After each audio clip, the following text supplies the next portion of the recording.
Hello student, अभी हम accounting का चैप्टर फर्स्ट पढ़ रहे हैं, साझेदारी और उसके परिचय के बारे में। कुछ एग्जाम्पल जो शुरुआती एग्जाम्पल थे, शुरुआती क्वेश्चंस थे, वो मैंने आपको कराए हैं। अगर वो वीडियो आपने नहीं देखी है तो यहाँ साइड में एक आई बटन शो होता है वीडियो की शुरुआत में, उस पर क्लिक करके उस वीडियो तक हम पहुँच सकते हैं और उस वीडियो के कुछ क्वेश्चन सोल्यूशन हम देख सकते हैं।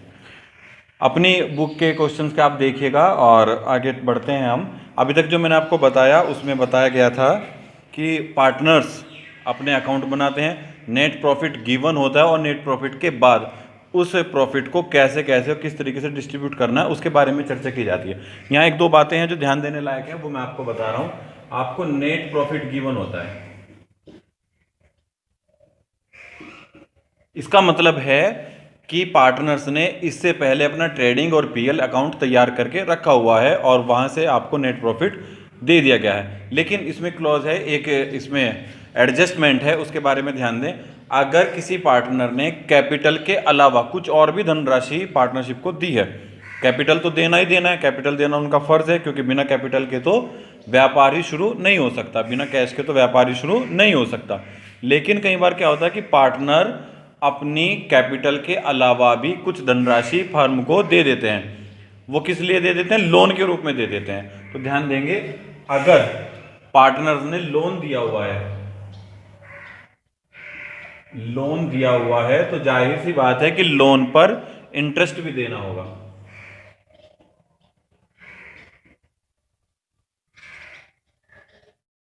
लोन की कहीं भी किसी प्रश्न में चर्चा की जाती है, लोन के बारे में बताया जाता है, भले वो साल के शुरुआत में हो या साल के बीच में हो। अगर साल के बीच में है तो हम ये कैलकुलेट करेंगे कि कितने महीने तक लोन फर्म के पास रहा। अगर कुछ महीने, 6 महीने, 4 महीने, कुछ महीने रहा तो उतने महीने का, और लोन देना नेट प्रॉफिट से पहले की बात होगी। इस बात का ध्यान रखेंगे। अगर कहीं भी लोन की चर्चा है, पार्टनर के लोन की चर्चा है, तो वो एक अनिवार्य एक्सपेंसेस है, उसका पार्टनर में जो वितरण होना है, डिस्ट्रीब्यूशन होना है, जो प्रॉफिट है उससे पहले की चर्चा है। प्रॉफिट में से जो नेट प्रॉफिट है उसमें से लोन का भुगतान नहीं होना, बल्कि उससे पहले ही भुगतान कर देना है। तो ध्यान रखना, अगर कहीं भी पार्टनर से लोन लिया हुआ है और वो लोन पेमेंट नहीं किया गया तो नेट प्रॉफिट नहीं कहलाएगा, बल्कि इसमें एरर है, इसमें गलती है। इस गलती को सुधार किया जाना जरूरी है। सबसे पहले शुद्ध जो सही नेट प्रॉफिट है वो हम निकालेंगे, इंटरेस्ट ऑन लोन का पेमेंट करेंगे, नेट प्रॉफिट में से इस इंटरेस्ट ऑन लोन को घटा करके फिर जो फिगर हमारी बचेगी वो नेट प्रॉफिट कहलाएगी, ना कि जो गिवन है वो। अगर लोन की कोई अमाउंट है और कुछ महीने उसमें दे रखे हैं और परसेंटेज ऑफ लोन नहीं दिया हुआ है, तो अंडरस्टूड इस बात को समझना है कि 6% पर एनम लोन पर इंटरेस्ट देना ही देना है। इस बात का ध्यान रखने वाली चीज है।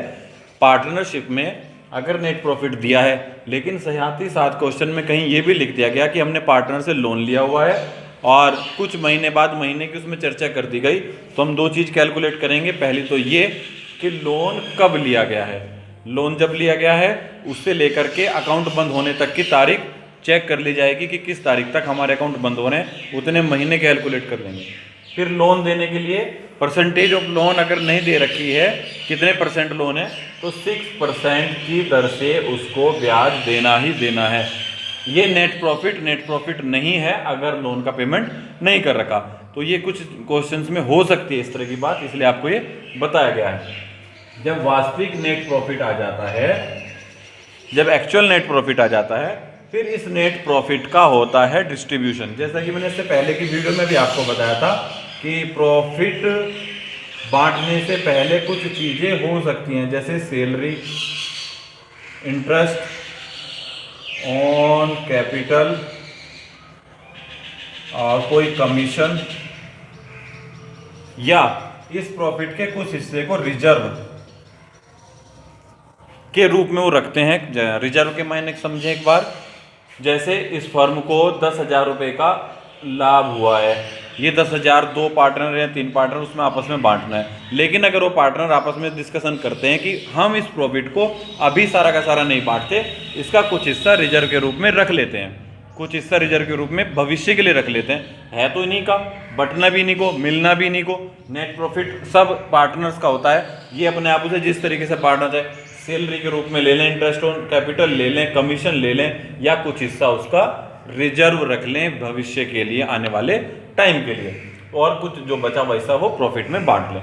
तो इस नेट प्रॉफिट को लोन आदि का पेमेंट करने से पहले जो बचता है शुद्ध लाभ, उसका डिस्ट्रीब्यूशन यहाँ पर किया जाएगा। ये हो गया है जो चीजें मैंने बताई है, ये बताई है पीएल एप्रोप्रिएशन।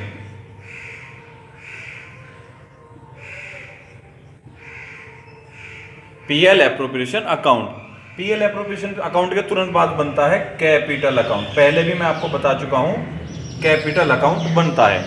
अब इस वीडियो में जो आपको समझाने वाली चीज है वो है ये कि कैपिटल अकाउंट कैसे बनता है, कैपिटल अकाउंट कितने तरीके का, कैपिटल अकाउंट कितने तरीका हो सकता है, देखेंगे।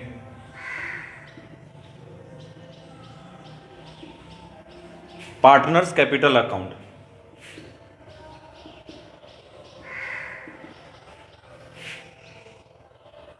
पार्टनर्स कैपिटल अकाउंट को रखने के दो तरीके हो सकते हैं। एक तो ये कि कैपिटल को फिक्स रखा जाए। कैपिटल जितनी व्यापार को शुरू करने से पहले थी, 10,000, 20,000, 1 लाख जितने भी उन्होंने लगाई थी, वो फिक्स रखी जाए। जितनी थी उतनी ही चलती रहेगी साल दर साल। अगर कैपिटल को फिक्स रखा जाता है तो जितने भी लेन देन है, उनका लाभ हानि, लेना देना, सैलरी, कमीशन, वो जाएगा करंट अकाउंट में, वो जाएगा उनका एक चालू खाता बनाते हैं।